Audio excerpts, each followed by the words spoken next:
everyone, and welcome into the Thursday edition of the X-Bomb Sports Live Show. I'll be your host for today. I am Drew Gwillem, and your class president. Still, yes, sir. I think we'll just keep going. We're just gonna keep sitting. I like it. It's part of the gig now. I like it. I mean, I don't know if we maybe can do at one point a suit and tie thing. I don't know. We'll see. I think you look very handsome in a suit and tie. I clean up nicely. I've seen. I haven't seen you with the suit. I've seen you though in the dress up, and you were looking really good. Absolutely. Then, so. And the man who likes it, Andrew Valentin. Yes. Welcome. Thank you. Welcome. I'm him and all of you. Thanks for being here. We can't do much without them out there watching. Of course, absolutely. Thank you so much for all the suggestions and all the questions and all the comments. Yes, I hate Tua. Okay, if you really want it, all right, fine. Oh, they got after you about it. A few of them did. Excellent. Thank you. So. I appreciate you. And of course, there's more music videos being sent in by the bushel. So just keep them coming, I guess. Why not? Yeah, he likes the abuse, whether he admits it or not. It's in a way, yes. But actually, speaking of abuse, what a weird transition. Speaking of abuse, we're going to talk about the Bears. Yeah. So spot on. Yeah. The Bears are in training camp. Yes, they have made it. Mm-hmm. Camp Windy City has begun. Absolutely. And so far, it's going. Yeah, it's It's camp. They're there. Yep, that's where I was going to say next. They're there. Yes. They're practicing. They're doing things. Yeah.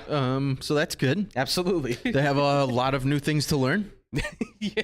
So I think we're being about it as descriptive as like Eberflus and Poles have been thus far. Yeah. Just taking a note from them, I would say. Yeah. Yes. Yeah. Absolutely. So anything that just right off the bat, real quick, anything you've seen, anything you've liked? Yeah. So far. I mean, we're gonna get into obviously the bulk of this. I mean, overall, I think in general, I think it's good to see that there's, from what I can see, to maybe make this the word of the year, the communication is out there, right? Guys are talking with each other. Guys seem to be enjoying each other's company. There doesn't seem to be that kind of energy or negativity that seems to be sitting around, which obviously I think came from the old regime of Pace and Nagy. There seems to be a very renewed breath of fresh air kind of put into this team. So, I mean, and obviously this is an overgeneralization of everything, but it just feels, it's kind of like what we said with the Bulls. There's just like this new kind of like everybody can breathe, everybody can relax and kind of just start over fresh and try new stuff. So I from that standpoint, I like that. Again, we're going to get into the bulk of this more so, but there's other things that we will discuss here soon too. So. And I will preface the bulk of this by saying to everyone, it just started, okay? It just started. We just got training camp going. Calm down. Yes. It'll be okay. I mean, it's not going to be okay this year. Right. Because like I said before, expectations low. I truly believe the Lions are going to be better than the Bears. They're going to be bottom of the barrel in the division, the league this year. Yeah. That's my opinion. Absolutely. So relax. Yes. Calm down. It just started anyways. There's a lot going on. Yes, absolutely.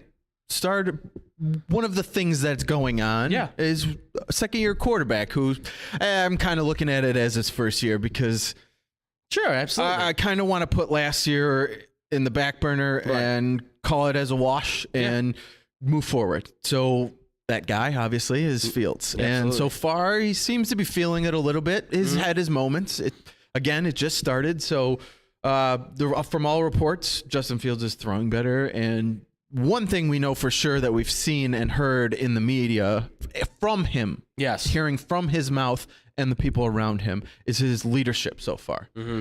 For me, it's like his first year, knowing you're the starter, you're the guy. He can go into it head first, dive in, and be that leader. I think he's shown that so far. Justin Fields, so far, what do you like from him? What are you hearing? Yeah. That hopefully we see him progress this year. Right. Well, I mean, first off, like the leadership thing is obviously very key, right? Having the ability to be able to say you're the starter without any sort of, other quarterbacks potentially challenging you. Like, it's clear Trevor Siemian and Nathan Peterman are not going to be the guys trying to take your job. Right. They're there to just back you up in case you get injured, whatever. So I think as long as he's able to stay healthy, it looks like there's good progression being had there. Now, granted, there are counter reports now coming out that are saying, look, he's kind of playing a little bit average. Like, we're going to get more into that, obviously, with the offense and stuff like that, I know. But from his standpoint, obviously, there's, a learning curve that's coming with him, particularly at quarterback, right? First year as a starter, a lot of pressures on him. You need to be able to pick up the offense and help pick up the team as the guy. And I think he's doing that. He's obviously improved on his throwing motion, according to Luke Getsy, and working with the quarterback coach, working together, they've been able to help him. So he's able to throw a nice, crisp ball. I've seen some of the highlights, obviously, even when it's been a misfire. It's still coming out as a tight spiral, looking really nice, good velocity. And there's been occasions where he's been able to fit that ball right into that little opening that a receiver would usually not be able to get if he were a rookie. I mean, it shows that there's growth being made with him. Whether it's going to be that giant leap that everybody's hoping for, I would say let's temper the fire a little bit, but it's tough without the weapons. Exactly. So when you have one guy that you really have the best connection with in Darnell Mooney, it's great. It's great, but you need to have that other guy. But it sounds like Cole Kmet, and now we're might hearing be that one of those guys. Exactly. Cole Kmet sounds like he's starting to get a little bit better. I've heard there's a lot of good things coming out about Equanimous St. Brown. He's apparently taking some really big leaps and bounds. Harry, so. and I'm hoping so too, because N'Keal Harry and Velus Jones, they're having their good moments here and there, but I think they need a little bit more work. But clearly, there's a receiving core here that you can find, and you just have to work with them, I think. Right. And I think they've got the guy for it. Yeah, it is what it is. Exactly. At this point, there's not much change they're going to bring in now. They're always looking. So yes, they can still bring guys in. They're not doing their jobs if they're not constantly looking for better players and good players to bring into the team. So from Justin Fields, I've heard he's looking more like the Ohio State days, which is good. So yes. Real nice deep ball. That was a big thing for Fields a lot. He throws a really, really nice deep ball. And so far, he's been doing some of that this year. Absolutely. Again, just started practice. Camp is just starting this week. So. And you can't read into camp throws as much as you'd like to think. Right. Because it's camp. It's camp. Well, it's not. Yes. It's not full speed NFL game. There is a big, big, big difference. That's why you see, whether the players are ready to go or not, you see a lot of them may have some struggles to start the season. Absolutely. It's like anybody, it just takes time. Right. This is it's a whole new ball game literally for these guys, and everybody's learning something different now. New offense, new coaching staff, new defense all the way for around. Some of these guys. I mean, it's all the way around. New stuff. And speaking of the defense, that's been somewhat of a good news thing as well.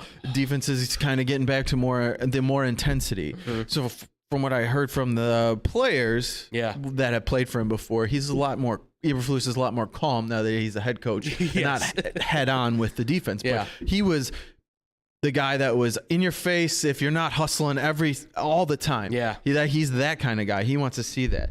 So the Bears defense looks to be getting back to their old ways with the aggression. Right.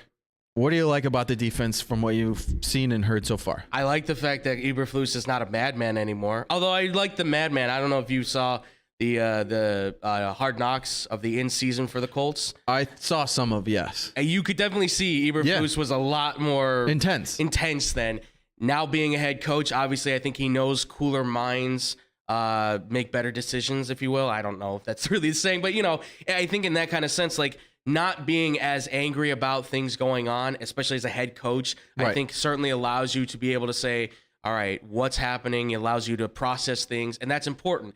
And I think you can see that this defense is really kind of getting behind him. Muhammad, I've heard, has kind of been the star, and obviously he's a former Colts guy. And that's great because that shows, okay, you brought in guys from the Colts that you felt confident in, that you feel they have promise, and that's great. Including their defensive coordinator. Exactly. Who's worked with Eberflus. Exactly. So you know he's got that same kind of mentality that Eberflus does. Otherwise, they wouldn't have gotten along well. Yeah, absolutely. And they do. And that's why he made him the defensive coordinator. Yeah, exactly. And that's been so huge. And I think we forget, too, the relationship that he has with Alan Williams, who he brought from the Colts as well. former DB coach, now the defensive coordinator. He's done great work, I think, with the DBs right now. Eddie Jackson has been playing more of that free safety style. Because they have that in the box safety now. Yes, because they've got Brisker, who is, I'm hearing, is taking kind of the mantle of being like a voice out there, since obviously Roquan's not out there, which that sucks, unfortunately. But I think once he steps in, you know who's going to be the voice of that defense. They'll get the deal done. I promise they will. You heard that about Brisker in the draft, was when they drafted him, was big leadership guy as well. Absolutely. Has no problem sticking his head in there and giving that voice. So yes, and he's a ball hawk too. He goes for the ball. He can lay big hits down, but he's looking to get the turnover, and that's great. And Kyler Gordon's doing his job. I like the fact that he's been playing nice with a 1-2 with him and Jalen Johnson. I know they're putting in Kendall Vildor as the nickel corner. Yep. That's not very satisfying to me. Nope. But you know what? Listen, if you can find a way to maybe get him to, if that's where he works best, and it does work for the Bears, good, fine, great. If that's how you can get the best out of him, because that's what this defense is really about. It's about trying to find a way to get the best 11 guys out there to play at their top level. Justin Jones looks great. Muhammad's looked great. Their defensive line has been good. Joe Thomas, a linebacker, has apparently been stepping up as well. There's guys across this team that have done an incredible job, and I like the way they're going. I think Eberflus has done a fantastic job with this defense and being the head coach. And I think it speaks a lot to him, to his credit, that he's able to take that step back and keep that level head and not be that defensive coordinator guy that he was. Absolutely. Because he's in a different position now. You have to treat it differently. Yes. It's not the same. Yeah. And you could see from previous years where he tried to not totally be the head coach, where he was diving into that offense where he needed to take that step back. Right. And be the head coach. And I think it's kind of refreshing to me to see that from him for this team. Yeah, absolutely. And still be able to know defense and be part of that as well. Yeah, and that's what makes great coaches, right? Yeah. Guys who are able to kind of say, look, I have my side of the ball that I'm a specialty with, but it doesn't mean that I can't not interact with the other side too. So concentrate on the defense, building that up, absolutely, but make sure you stay on the offensive side, because the moment you start saying, because that was the problem with Nagy too, I think, is that he put all the focus really on the offensive side of the ball, which was already a mess as it was with his whole take on it. But then you were completely distancing yourself away from the defense, and that obviously all fell on Sean Desai, and that just was never going to be enough. That you needed someone else to help him out and be a head coach, be a leader amongst the coaches and for the team. And that just didn't happen. Yeah, well, I'm definitely hopeful for, hopefully to, like we said, get Roquan back, get him signed, get these guys playing as a unit. As a full unit, they can be, I think there's something special here. I've seen people say that by the end of this, we could be looking at a top 10 DB system. With the guys that we have right now, we could be looking at Roquan as maybe one of the top 3 linebackers. If he's not already in that top 5, top 10 conversation, I think he is. But, I mean, you're looking at a defense that could get back to being that special D, bringing back that monsters of the midway type of defense. That's what we want. Absolutely. That's really what we want. Yes. We want to see that again after some of the last few seasons where we've had to some watch. hard times. Yeah, right. Well, with good news, there's always bad news. Yeah, unfortunately. And with the Bears, there's always seems to be more bad news than good news. Yeah. And it usually resides on the offensive side of the ball. Yeah. But, we know there's a bit of a learning curve because it is a new offense, a new offensive coordinator. Yeah. They're going to have their growing pains and they have had their moments as well. Like we said, Justin Fields has thrown some good deep balls. He's had some nice seam routes with Cole Kmet that he's hit in traffic. So him and Darnell Mooney, I'm not concerned about. No, absolutely. I think they built a really good connection so far on the field and off the field, which we know how much that helps. Considering it was just 1 year for the two of them, and they're already kind of like in simpatico with each other, like that's huge. That is. That's huge. So worries about the offense, the system, anything you've seen that you're like concerns you with Getsy going forward?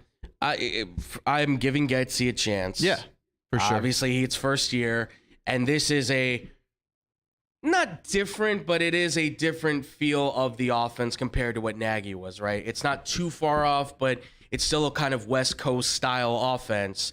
but you're saying there's going to be more spread offense. There's going to be more opportunities for Fields to kind of be back there with a back or be back there by himself, which means, there's more zone blocking that needs to happen from the offensive line, which I know we're going to get it to you. We'll get to you next. Yeah, we'll get to that soon. Yep. But you're going to look for more zone blocking. You're going to look for more opportunities for your quarterback to possibly roll out, look for more playmaking ability. We know what he can do with his feet. We know he has the ability to take off and run if need be. But I think he wants him to kind of be the it's that thing I always say, a quarterback who can run, not a running quarterback. And that's who Justin Fields is. Absolutely. And that's who he should be, and that's how he should be taught. And he seems to be learning on that level. I think just because this is a new offense and it's obviously there's a lot of complications to it. There's a lot of different calls. There's a lot of different routes that obviously this is one of those offenses where you have wide receivers taking multiple routes in any given play, right? They could either do a curl or they can go for a streak or whatever the case is. They can do an in and out or whatever the case. There's multiple ways they can go. And not to mention the fact that for Justin Fields to not only need to know his position, yes, he needs to know all of these receivers' absolutely positions and plays and what they're supposed to be doing as well. Yeah, because there's a lot of guys on this offensive receiving core that have never been full-time starters outside of Mooney. Yeah, there's not a ton of guys there that have been full-time playing. Always know where you need to be lined up. So he's gonna need to know if one of these guys is in the wrong spot. He's gonna be the guy that's gonna need to get them lined up correctly. Absolutely, and that's where his leadership is gonna take hold of it. Exactly. The other things I'm concerned about too, I've seen obviously. There's been some drop balls and things like that. We know that's going to be something that happens. There's guys, like you said, there's guys on this team that have not been accustomed to starting. There's guys on this team right now that we know they have a pretty high drop rate. N'Keal Harry's known for that. Vilas is kind of a guy that's known for being more of a specialist. I know I'm bagging on this guy a lot, and it's probably going to happen throughout the year. I know. Say I'm hating on him, whatever, but I put him on a question mark right now until we fully see him against real competition in the NFL. That's just my main concern with him. Harry, he's big, he's strong. There's things that you can fix with him for sure. It's just going to take, I think, more work, more practice, and more chemistry with your quarterback. Thing that concerns me really more than anything right now, and I know we're going to get into the bulk of the offensive line, but it's with the false starts. I've heard from all the sources on the radio, the TV, the newspapers, all of that, they're false starting like crazy. And that's a problem. And I know Lucas Patrick It's been a problem. It's been a problem for a long time. Yes. Now having Lucas Patrick, that obviously gives you a guy who I feel like can take the hold of that and kind of be your Olin Kreutz type guy, anchor the offensive line, be the man in command, but he's not out there. He's dealing with a hand injury right now. He's out with a broken thumb. He should be back by the time the season starts, but not having him there to be able to build chemistry with what this offensive line has right now, which are some good pieces. They look like some good, solid pieces, but not having him there to kind of control the rhythm of the offensive line so that everybody knows exactly when that ball snapped and when to get off. That's a problem right now, and I'm afraid that's going to be a problem going into the season. Hopefully, when Lucas Patrick is back, that can be solved because he's a veteran leader and he knows how to handle that. Yeah, and these are the times that you build that chemistry. Absolutely. And so we're going to get right into the offensive line then because we're already going to start talking about it. So building your chemistry with your offensive line is what you do now in camp. Yes. And so for these guys not to be there, former second-round pick overall. Tevin Jenkins has not been there. He's missed 6 straight practices. Now they're listening to trade talks for him. They're put him on the block, saying it's issues with the system, but I don't necessarily buy that. They've been ho-hum about a lot, and I think they're continuing to be ho-hum about this as well. Right. It seems like he may have an issue with things, how it's being run, and he's not approving anything. Right, yeah. Play where the hell they tell you to play and get on the field because you have no credibility at all so far. This is so tough. Right? Because one thing I remember for those who don't know, if you know about Ryan Poles, he said he wanted a specific type of offensive lineman, right? He wanted a smaller guy, 300, 315 kind of size, whatever you want to say. A little bit of a more athletic offensive lineman, good footwork, zone blocking, guys that can move, long arms, guys that can move up to the next level, move with the running back, move with your quarterback, give opportunities to a team that can be more flexible and have more agility, right? And Tevin Jenkins, while he's I think he's got outstanding ability on the upside. Obviously, it's a high risk, high reward thing when you consider that, yeah, he came in with a back surgery and now there's rumors that this is potentially maybe some issues more with his back. They really kind of gave a blanket statement saying he's just dealing with an injury of some type. When questioned, they just really didn't give any more answers to that. So they kind of gave it a little bit of the Matt Nagy workaround, if you will. Not to the same extent. They kind of just gave a quick answer. They gave the more Belichick workaround. He's working with trainers, and he'll be back when he'll be back. It's the Belichick workaround, not the Matt Nagy, where it's like, yeah, we sent him to a specialist, and then we took him in a limousine, and he puts in a bunch of mumbo jumbo. So they just gave a quick answer, which is, listen, that's the smart thing to do. You don't know what's going on. We don't know what's going on. We're now hearing rumors that obviously he's got a bit of a temper potentially. There's some issues between him and the offensive line coach and Luke Getsy, and he doesn't like the offense possibly. And there's all of these things. It's not your damn choice. Right. I mean, you're the player. You're the second round pick. You're trying to fight for a spot. And right now, you're kind of the odd man out because according to what Ryan Poles wants in an offensive lineman, it's not you, and he didn't draft you. And that's the problem. Like right now, Braxton Jones is taking snaps at left tackle, and he looks good. He looks really good. Riley Reif is playing right tackle now, and he looks good. He looks really good. And now you've got, obviously, Lucas Patrick is out, but Schofield's been playing right guard. Yes. Cody Whitehair and Larry Borum have kind of been working in at left guard. Borum's also been working in at right tackle. These are guys that you kind of want, these swing offensive linemen that can play multiple positions. That's kind of how the game is going now. It's been going that way since like the Ravens in 2012, when all of a sudden they were like, Ja Reed is going to need to play right tackle. Okay, now we need him to play right guard. And that's when it all changed. That's when everybody said we need guys that can play multiple positions, which is kind of how sports are going almost in this point anyways. Yeah. So, unfortunately for Tevin Jenkins, what sucks is that it's a losing situation because obviously you then have to say the Bears wasted a draft pick. Hopefully you get something back. And draft compensation. Right, and draft compensation because they gave so much up. Picks to move up to get him. Exactly. Obviously, this was not that regime, but the franchise allowed that to happen. Pace did that, which now it's like, great, you put us in a awesome situation where now we don't even get to use this guy. You might be able to get something back if you package him properly, maybe. I don't know what there could be out there, but it's tough when you have an unproven player who hasn't done anything, and he's basically sounds like he's making demands. Yeah. And that's not, you don't have that. Right. You're not in that position. You're not going to win. No. You're not going to win on that argument. But then the other losing side of that is that if they trade him away, Bears fans are going to be more upset about that because this offensive line is something that struggles so much, and it's really hard to say, well, we can just toss away a player and then we're just out another piece on the depth chart. Who could have been a first-round pick. Exactly. If it wasn't for the back injury, he probably would have been. Yeah, or he might have been a first-round pick had the Bears not traded out. Right. For all we know, if they don't go get Fields at number 11, if they stay at 21, they may projected to take him. Yeah, exactly. So he may have been a guy that at that point, it's kind of almost indispensable because you have him as a first-round pick. What can you do? Yeah. So it's tough. I really hope they don't give up on him and give him a chance, see what he can do. I think they are giving him a chance. Absolutely. I'm hoping that he gets a level head and figures out that he's not in the position to be not liking anything. Shut up, get out there and play, prove yourself first.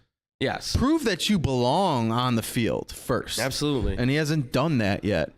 That's why he hasn't been on the field. Yeah. So hopefully this resolves itself and we can get all these guys back and we see this team take enough of a step to actually notice that they're making progress. I mean, look, man, I'll say this. If this offensive line feels good, which it sounds like Jones and Reif might have those tackle spots almost locked up at this point. If you think that Tevin Jenkins has trade value and you think you can maybe get another wide receiver doing some packaging stuff, I would say explore that because who doesn't want another tackle? Everybody wants a tackle. Yeah. And there's some wide receivers out there that you might be able to go get and potentially convince them with enough draft picks that they can take Tevin Jenkins plus the picks and get yourself maybe a nice solid wide receiver to help fill out the core. Who knows? And speaking of wide receivers, there's a bunch that just got signed. Finally got their deals. And we will be talking about those players and their deals when we come back on the X-Bomb Sports Live Show.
welcome everybody back to the XBOM Sports Live Show. And like we left you, we're talking wide receivers. Absolutely. Wide receiver extensions, to be exact. And there's been a lot of them. There has been a couple guys that maybe we were hoping could possibly come to the Bears on a kind of hoping the disgruntled trade. Would maybe be part of that. But yeah. Obviously not. None of them not gonna will be coming to our team. Yet.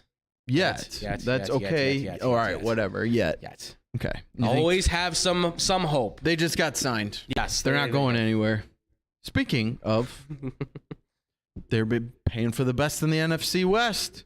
The 49ers and Seahawks give extensions to wide receivers. Sorry, I just realized that I just rhymed that. Yeah. Sorry, I didn't mean to throw you off. I don't know why that just hit for me. You're a damn poet. Yeah, thank you. I didn't even know it. Are you sure? Well, you did. You do now. Yeah. Well, don't have a cow. You have anything else for us? Matt Eberfluss. No, I meant like a poem or something. You want to give the fans a poem? No, I was just riffing off to have a poem, but I didn't even end that well. Go. Slam poetry. Rub-a-dub-dub, thanks for the grub. Man, I'm hungry. Okay. Me too. Speaking of hungry, Deebo Samuel and DK Metcalf were very hungry, they have been fed. Oh, they're eating. They have been fed. Yeah. DK Metcalf signs a 3-year, $72 million contract, $58.2 million guaranteed, $30 million signing bonus. Yeah. Previously beats Terry McLaurin. Yep.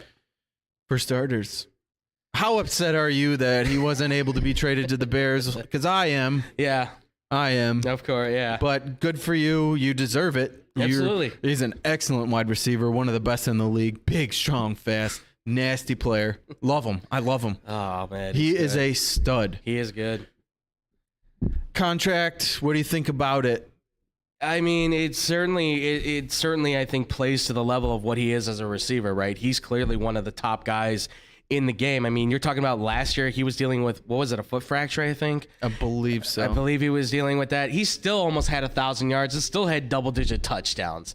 And that's playing alongside a guy in Tyler Lockett, who's still considered one of the better deep threat guys in the league at this point in time. So when you got one wide receiver taking shots away from you and you're still able to put up the numbers that he was able to last year, I think it was like 900 some yards, like 11 touchdowns, I think, if I remember correctly. But he just had an absolute amazing season. And then before then, obviously, we saw what he was with Russell. I mean, every year he's had Russell Wilson, it has been just magical, right? It's just been absolutely magical with him.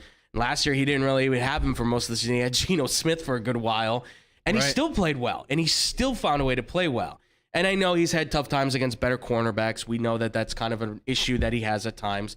But considering, like you said, the size and the speed and the skill set that you get with this guy, and it still boggles my mind that he was not a first-round draft pick. Right. Nonetheless. How many teams passed on this guy? Exactly. Like, I can't believe that teams ever said, like, is he too good to be true? Is he too good to be true? What do you mean is he too good to be? That makes no sense to me whatsoever. When I heard people were like, he just sounds like it's almost unreal. How is it unreal? You're never going to find many guys like this. There aren't many that walk around this world that are 6'4", 230, and can catch a pass like any other, right? I mean, he's a beast of a human being. Absolutely. So it's unfortunate that the Bears couldn't get him. I mean, considering that Marquise Brown, who's now unfortunately been arrested for criminal speeding with the Cardinals, he's been wanting a new contract, which is one of the reasons why I think he went from Baltimore to the Cardinals, because Baltimore clearly wasn't going to pay him. That may not happen now. He hasn't earned it. Yeah. Yep. And N'Keal Harry was the other guy picked in the first round. I think it's fair to say that, considering that Deebo, AJ, and DK and Terry all kind of came out of this way after draft class. Yeah, they've all earned their money. Not to mention, too, still Hunter Renfro's in this one as well.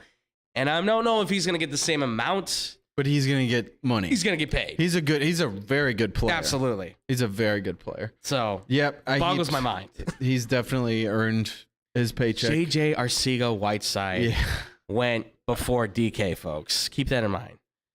Yeah, Andy Isabella went to Arizona before DK Metcalf. I have words for that. Yeah. I don't have words for that. I don't either. Oh, God. But another one of the players that has gotten the same kind of deal is Deebo Samuel. He got a 3 year, $73.5 million and $58.1 million guaranteed. Yeah.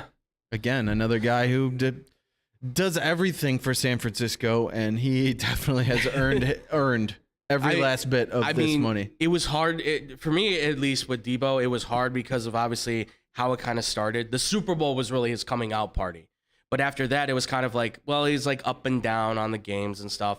But after this year, I mean, it's clear to say that this guy is clearly one of the more productive players in the league, and it shows. Running the ball, catching the ball. He can clearly do it all. I mean, if you put him on punt and kick return, I'm sure he could probably do it too. And he actually can do that if they need him to, as like a last man resort. Which is insane. I think for him previously, he dealt with injuries before. So there were times where he missed large stretches of time. And last year he stayed mostly healthy. Yeah. And was able to do a lot for them. Absolutely. and there's even incentives in his contract now for his rushing. Yeah. Which absolutely. I think it was like $1.95 million if he reaches his rushing goals, which overall in his contract, when you're getting $58.1 million guaranteed, do you really care about almost $2 million? Right. Yeah. So I know he talked about not wanting to run the ball, and that was the issue, part of the issue with him in San Francisco. But whatever it was, they got it worked out and got his money. He got paid. Well, I mean, listen, the whole running back clause thing now that's in his contract, I know that that's it. Should it be something that you should be concerned about? Yeah, maybe a little bit. I mean, I've now heard previous that I guess he came out in a press conference and said he shot down all the rumors about him saying he didn't want to do running back. He's basically now saying, I guess I'll do whatever it takes to help the team, which is good. You're sticking by helping the team out. That's great. I just hope that I hope that the 49ers don't wreck him. You know what I mean? Yeah. Like don't lean on him to be the guy. Like you got what's his name? Ty Davis Price from LSU, who's a big running back. You have Trey Sermon. You now have Elijah Mitchell. You have 3 running backs, I would say. You can load the wagon up and play that physical offense. Well, and they've even come out and said they don't want a bell cow running back. They want a lot of guys doing their best for a limited time, because guess what? That keeps guys fresh, keeps guys healthy. Yes, absolutely. And that's important when it comes to a guy like Deebo, a guy who can do everything for you, that has every opportunity to make a play on a field at any given time. You need to make sure he's 100%. So adding these guys in the draft, adding these guys in free agency, it's only going to help benefit this team going far. Yeah, and guys that can do different things, and a genius at a head coach and offensive play caller like Shanahan. Yeah. And putting all these different running backs that do different things in different positions. Right. It keeps the defense off balance. Absolutely. And that's why they win so much. Absolutely. They've always had a excellent rushing attack. Absolutely. Well, our guy King B-Mac, he's got some stuff to say. Let's hear it. He's always got good stuff to say. Absolutely. Thank you, King B-Mac, as always, man. And we know you were chiming in yesterday. We just had some things that I was just trying not to talk about because I didn't want to start yelling at some people. But you know what? If he decides to comment again, I'm more than willing to take on the challenge. But I will gladly get into things I don't agree with. Absolutely. But he says all the wide receiver extensions has me real depressed. Yeah. Bears passed on the deep wide receiver draft class this year. Yeah. Passed on making a move for any of the disgruntled guys this offseason. Totally agree. I mean, it was rough. It was rough to watch that. I know maybe Velas can be something, but compared to what else was out there with the production that we saw from some of those guys and the status of those guys, George Pickens was a guy that obviously gets a lot of crud because he was like, oh, he's fighting with teammates in practice. So did Hines Ward. Yeah. So if you're telling me that guy's the next Hines Ward, wow, the Steelers strike lightning twice with the same kind of player, and Hines Ward is a Hall of Fame wide receiver who helped them win 2 Super Bowls, if I'm not mistaken. That's pretty. I like those odds. I like those odds a lot. He also goes on to say now they're going to have all this cap space in the offseason for who exactly? Sterling Shepard, Nelson Aguilar, Randall Cobb. Oh, Darius Slayton. I heard that might be a potential trade target. I heard that he could be cut. That was one thing I heard. The Giants. And if they want to pick him up and bring him in for next to nothing, that's great. Fine. That's great pick, fine. I think of. That cheap, easy wide receiver that you can use in the slot, put him out wide. He's been a solid receiver for them. I think the Giants would be crazy to cut him, but if they're willing to cut him, I'd do it. They have some weapons. Yeah, exactly. And then he also says, too, not liking this outlook for a true number one for the Bears for the Bears offense moving forward. Just putting this out there, B-Mac, not to break the hearts of Bears fans, but if they do end up with a bad record, they do get a top pick. And if Justin Fields does prove to be the quarterback, then they can go get a guy he's a little bit familiar with from Ohio State named Jackson Smith-Njigba, who's one of the best in the country. Or many of the other guys like Jordan Addison at USC or Marvin Harrison Jr. potentially could be coming out too. There's a lot of guys littering this draft with wide receiver. Trust me, there's a chance.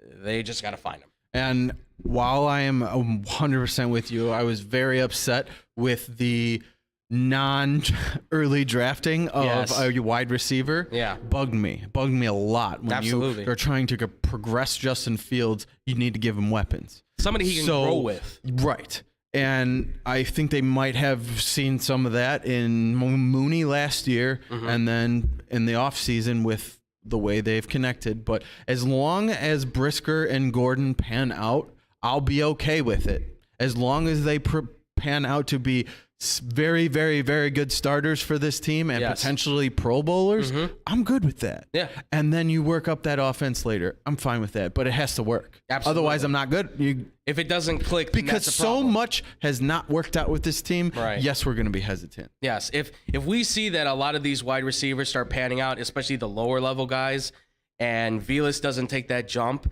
and we see Brisker and Gordon are good, but the other wide receivers around him are going to be great, guy making Pro Bowls left and right, it's going to be painful to watch. Another painful look at it. Yeah, so.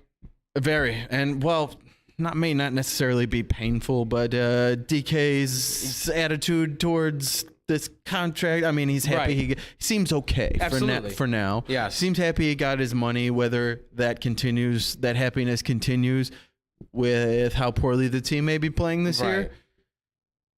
He says he's happy to be back, but some still wonder if he stays through the whole deal. And that's what I've heard is that somewhere I feel like they had to have made the promise, like, we'll go get you the quarterback. We just have to be bad enough right now, tank it out, get a top pick so we can get you Bryce Young or CJ Stroud, somebody who can come in and get you the ball. Because I think those are really, right now, those are the only two guys I'm seeing that are going to be at the top. Unless one of these other guys from college emerge, those are the two guys that I look at and say they have the similar skill sets as Russell Wilson. They can come in and be an instant impact with DK right from the get-go. They can easily get him the ball deep down the field and Tyler Lockett to have a 1-2 punch. It can work. It's a matter of you're going to have to be bad for the year, and you're going to have to just wait it out. They got themselves what I think should be a fairly solid running game coming. Oh, yeah. So that's gonna help whatever quarterback they have there. And like we said, he's done some things with Geno Smith. So the fact that he's got a good connection. I think they'll be able to keep him. Maybe they'll be able to keep him happy for long enough to help bring in the quarterback. But him we'll and Drew see. Lock, yeah. I mean, okay. At least I will say this, at least for Drew Lock, he does have a deep ball arm. He can throw it. Yeah. Not very accurate with it, but he can sling it. So I think that'll at least make DK a little happy to get some touchdowns. Yeah. So, but on the other side, 49ers are very satisfied. Right. They are happy. GM Lynch and head coach Shanahan both happy this deal is done and Deebo's in camp because he's one of the best in the league. How could they not? This team's not going to work without him, I don't think. Right. You're setting yourself back another 2-3 years if you lost him, if you traded him away. You might get some draft picks back. Yeah, you might be able to rebuild it, but then you're having to rebuild chemistry and rely on the defense and your running game more. That you're gonna kill Elijah Mitchell, and Nick Bosa's gonna have more injuries coming up. I'm telling you right now, if you did that. So it's good they got this deal done finally. Yeah, well, like we had already kind of said a little bit, was another clause for concern for maybe potentially. Samuel's contract has the incentives for the running game for the next 3 years.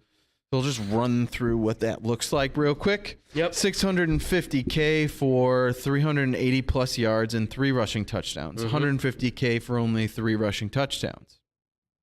Total potential rushing incentives came to $1.95 million over the 3 years. Yep. Deebo has been adamant about running back work, stated, I am a wide receiver. Yes. But then has also stated he'll do whatever it takes to help the team. Yes, that was the rumor, was that he was making a statement that he wanted to be a wide receiver only. Right. He's now since come on a press conference for camp and everything. Now they got the deal signed saying, I'll do whatever it takes to help the team win. I think he's just, it might have even been true that he was kind of stating that, but I think he's stating it in a way of, I want to play more wide receiver, less with me running the football, which I think is smart. Which I think they kind of used it out of necessity last season because they had a lot of injuries at running back. They didn't have a lot of choices. They really needed it. Yes. And he filled in. And I'm sure that Shanahan doesn't want to rush him a full time. I'm sure, yeah. He will use him correctly. Yes. I have no doubt about that. Absolutely. So I think having him as part of the running back core as well is just smart football. Yeah, as the last ditch effort, the last resort, because they went down to, what was his name, Hasty? Yeah, and Jermichael Hasty. Yeah, and I forget the other guy's name now. Jesus, it was a simple, easy name, but I can't remember his name. They've had so many. They went through like 5 different running backs last year, and then Deebo was kind of like, all right, man, you're like running the ball the best of all of them, so you're going to take him a couple of snaps at running back here and there. And luckily, he's big and strong enough and fast enough. He can break tackles, get through the line, and kind of go untouched. It's when he's like slamming into the middle of the line, that's where I get worried. So as long as it's sweeps or counters or anything like that, somewhere where you're getting him moving more and moving to the outside, I like that. The moment you start saying, go up the middle, I got a huge problem with that because that's a linebacker and a safety waiting to smack him in the mouth. So, well, you watch him play receiver and you see him after the catch and he runs like a running back. Oh yeah, he's huge. Yeah, and that's what makes him so great. Yeah, is because he has that combination to be able to play receiver and then still run like a running back and knock people on their ass. Absolutely. Well, and I like too what George Kittle also said, I guess, in the press conference. When they asked him, what do you think about Deebo playing some running back? He said, listen, man, any running back he plays, I will make damn sure, me and the fullback, I forget his name, Jurcefek or whatever it is. He's like, we're going to make damn sure he doesn't get touched. Yeah. So, and that's, when you got those two guys on your side, I think you're golden right there, folks. So I fully expect him to be a star again. Yeah, and with this trend of wide receivers getting big time money now. Yeah. It's because the future of the league has been passing. Yeah. We've seen that trend year after year after year. More passing, more passing, more passing. More passing, more points. Yes. Okay? More points quicker. Yes. And that's what people want to see. Oh, yeah. All eyeballs go there for the offense. They don't. Yeah. I love defense, don't get me wrong, but I love myself a big touchdown pass. Ask me about how that Bills and Chiefs game went in the AFC division. So that was probably one of the best games I've ever seen. Yeah, and this offseason's really kind of been that mark of wide receivers becoming so high priced, such a high price commodity in the league and for their teams. Absolutely. We saw guys like AJ Brown being traded on draft night for a first round pick. Got $100 million too. Yeah, and then getting paid. Yeah, like along with the guys we've already talked about. Yeah, Terry McLaurin was paid a 3-year, $70+ million deal. Yep. Deontay Johnson just got paid a new deal. Yes, shorter deal than some of these guys. He come 2 years, 2 years, $39 million. Right. It was $27 million guaranteed, which is still a lot of money. Yes, but again, he's struggled with drops a lot. Okay, he absolutely has, but he's at the same time he produces for them. Yes. Which is incredible. He may drop a pass, but then the dude's running downfield making a big play for him. Yeah, I mean, and you look at if you look at the draft, 2019 draft, because that's where all of these guys are coming from. Samuel, Pro Bowler. Brown, Pro Bowler. Metcalf, Pro Bowler. Johnson, Pro Bowler. The only guy that's made money thus far that's gotten paid that's not a Pro Bowler is Terry McLaurin. And then you got Hunter Renfrow, who's a Pro Bowler, and McCole Hardman also made the Pro Bowl too. Let's not forget that. Now, as a returner more so than anything, but if he takes another step in this Kansas City offense, who's to say they don't pay him? Because obviously there's a lot of people, I looked at him and I thought it's kind of like Tyreek Hill 2.0 if he progresses, obviously. I don't know. That's a tough one. I'm thinking more Sky Moore on that one. They've been using him in the backfield too. Yeah, I know. That's just all over the place. That's crazy. So I can't believe that. Honestly, I trust that team picking these wide receivers. Absolutely. that was the guy that they wanted because they probably think he's the closest thing to what they just traded away. And I don't blame him. That guy can fly. I've seen the highlights from practice. So man, Patrick Mahomes, you lucky bastard, man. You lucky SOB. The rich get richer. Absolutely. But I'm very happy to see the receivers are getting their just dues now. I mean, obviously, you look at the Devontae Adams thing, right? That kind of like triggers it all off. Tyreek Hill got paid. So I'm questioning on that, of course, but nevertheless, I mean, these guys are getting paid because this is a passing league, like you said. It's the future. You're going to see more of this, trust me. And guess what? Bears fans, if Mooney turns out to be the guy that we keep seeing him to be, he's going to get a payday soon too, because he's going to go into year 3 next year, and he's probably going to want a contract as well. So and be ready for that. At that point, they're going to have to pay him. Absolutely, and I would gladly do it. Yeah, well, unfortunately, we're not getting paid like these guys are. Yet. Yeah. Yet. But it'd be nice. That would be nice. Yep. I can catch a few passes for like $150,000 if you really want. I'll go out there and get my ass kicked for $50 million. No problem. Yeah, it'll be easy. Yeah. Listen, I'll play some tight end for you. I saw Tim Tebow play tight end. I know I could at least do the same thing. Oh boy. Well, we're gonna go ahead and get out of here so we can go take some snaps in the parking lot. So why don't you tell everyone where they can find you, listen to you, hear all that good stuff? Well, we're going to take some snaps, and then I'm going to order some tacos. Yeah, let's eat first. Yeah, we'll eat first, and then we'll play football. We need energy. Absolutely. You guys can find me at The Fluffy Guru on Twitter, but you guys can follow me on Boom Crew Captain on Instagram most of the time as well, so make sure to go follow me there. You can always find me here on the X-Bomb Sports Live Show. I'm doing my thing. I'm also with the boys on Blow the Whistle as well, on Mondays on the radio, on Tuesdays on the TV side. So check us out there. I'm also occasionally now doing a show on Tuesdays when we don't go for Blow the Whistle. I'm doing the X-Bomb Shorts on Sports show, which is just a quick little talk on sports. We recently kind of talked about some good old fun stuff that obviously everybody just agreed with me on, of course. So take that for what you will. But I'm not buying it. It'll be on there occasionally every now and then, and we're hoping to do some stuff on Saturday. So maybe it might pop up there. We're going to try and do more stuff, so be on the lookout for that. All right. Everybody go check him out for all that stuff. It's excellent work, as usual. Yep. Always fun.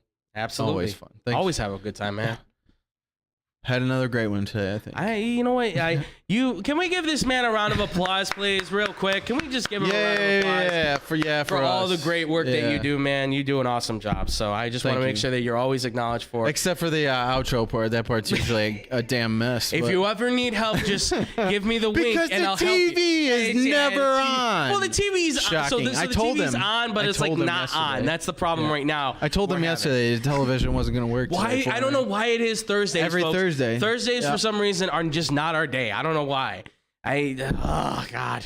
Someday. I can't imagine what happens if we started doing Fridays. What would happen then? Would this thing just blow up? I wouldn't know. It would be confused. It'd be lost. It'd be very confused. This whole thing, you know what would happen? It'd be like the show where the power just went out on us in the middle of the show. You're not supposed to be here. That's right. Just everything goes out. Like, who turned out the lights? Yeah, that's what had me freaked out. I was like, what? We were just talking baseball. What happened? And everything just died. Baseball bad. Yeah, seriously. Yeah. Baseball really bad. Baseball turn off lights. No fun. Yes, they do. Yeah.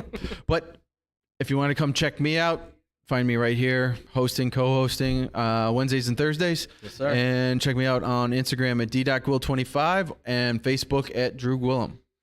Ask me anything. I will respond. Anything. And if it's stupid, I'll respond with a stupid answer too. That is true. Yeah. That is definitely true. Yeah. I take pride in that. Yes. Also make sure to vote for him for class Yep, president. and vote for me. A vote for Drew is a vote for you. Yes. Never forget. Not Cameron. Yeah. I still can't believe it. I'm going to see him tomorrow, so I'm going to ask him if that was him or not. Please do. If that really was a fan, I'm fascinated by that. Wow. Me too. That was a wild Cameron has no fans. Friends, but not fans. All right. Well, check us out on Facebook. You can like and follow us there at facebook.com/Team XBomb Sports. Check out our shows every day, every Wednesday and Thursday from 5 to 6:30 or right around there. We try. Check us out Twitter and Instagram at XBomb Sports for both. We will be posting short clips, any updates, and all that stuff on our social media, so check out there. Absolutely. Email us. Have any questions? Want to send Andrew some nonsense? Go for it. Yeah. Please. You can email Andrew all that crap he loves so much at xbsportsofficial@gmail.com. It's true. I do kind of love it. He does like it. I do. He loves the abuse. So more abuse, more better. Yes. Okay. Now, into our podcast and other shows. We have some Blow the Whistle. Check them out. They're on Sportstown Chicago from 2 to 4 p.m. on Tuesdays. Yep. And right here on Tuesdays as well at the desk from 5:30 to 6:30. That may change as well, too, as people are in and out. So keep an eye out for updates for them as well. Absolutely. Monday Motivation with Hannah B. Am I doing that right, TJ? Did I hit it? He's like, I don't care. Okay, fine. We'll go to Brandon. 94.3. Yeah, it's not an updated version. Yeah, Sorry. Yeah, I got the old model. I'll write up a new one. Thanks, for you. Coach. Sorry. Putting you in a position to win. Gotta love it. Do I need to put in a homework clause for you too? No. That got removed, by the way. It did get removed. Yeah, because he probably cried. Although Zion's got a fat clause in it, so I love that. Well, that makes sense. Put down the beignets, man. Ooh. Stop talking about food. I right? know. All right, know. so Brandon, check him out. He's doing some country music afternoon. Yes. Great stuff there. He always does awesome work. Along with that, baseball banter with Brandon. I'm sure he's got a lot to say about the Cubs and Sox. Yeah. Not doing much at the deadline. Check him out. Awesome. He's very, very knowledgeable about baseball. Yes, sir. And other sports as well. So don't discredit anything else there. Man knows his stuff. See how he feels. He might be upset then. So maybe don't ask him about the Blackhawks yet. But he knows a lot there as well. Now, Monday Motivation with Hannah B. Mondays suck. It's tough getting up, get going, Absolutely. getting motivated. Well, she will. She knows how to get everybody ready for the week. Great interviews, great inspirational stories. Check her out there. Along with that, she is at 102.3 XLC on the radio doing the afternoon drive. Finishing up in a few minutes here. You might be able to catch the last couple minutes of her. Yep. Along with that, she is in the morning with Eddie Volkman. What is it, 96.7 the Star. 7 the Star. Yes. With Eddie Volkman in the morning. Soon she's going to be on every time of day. Yeah, all day long. We're gonna see her on the national radio doing her thing. She'll be there soon. But check her out. She's awesome on the radio. Does great work. Absolutely. So, also, you can check our guys out at the Parlay at theparlay.com. Tony Tilo Lopez and former NBA star and current professional boxer. Yes. Kendall Gill. Doing their thing, talking combat sports, and also daily, constantly trying to get the little bum, Jake Paul, to fight a real fighter. Hashtag Gill versus Paul. Hashtag Paul versus Gill. He's scared. He's scared. He doesn't want to do it. He doesn't. He doesn't want to do it. He doesn't. He didn't want to do it against his first boxer. Why would he want to do it against another one? Yeah. Even though Kendall is much older than him, he's scared. He's scared of the old timer. And you know what? You should be. Yeah. You should be. Follow your brother to wrestling. Yeah, the fake stuff. Yeah. Go do the fake stuff, you clown. On that note, thank you for being here with us. Thank you, Andrew. Absolutely. We appreciate every one of you out there for all your likes, comments, shares. Everything we do here is for you, and you being a part of it is why we do it. So, yes, sir. Have a great weekend. Everybody stay safe, and we will see you next week right here on the X-Bomb Sports Live Show.